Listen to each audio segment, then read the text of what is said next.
waxaan macnaa isku diyaarinaynaa bisha ramadaanka inaan macnaa soo dhaweyno waxaan gadnaa qudaarta ah qare cambe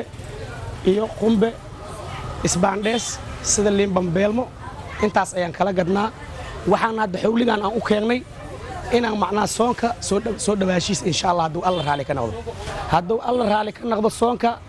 si fiican ayay u gadmaysaa dadka ilaa isticmaalkeeda way ku badan yihiin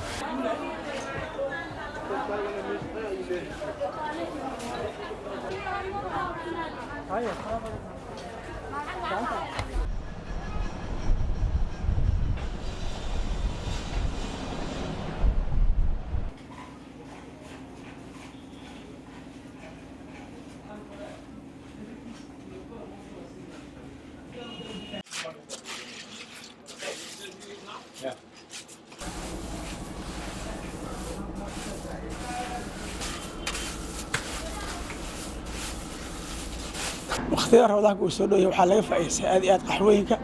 iyo biscuitka waxyaabo la isticmaalo macmaanka sida xafladaha iyo aroosyada iyo waxyaabo la isku casuumo maadaama hadda ammaanka uu soo fiicnaanayo magaalada Muqdisho dadku aad bay u soo bateen nabadgelyada awgeed shaqaduna aad baa u badan insha Allah ta'ala rajayna waqti fiican soo gaarno insha Allah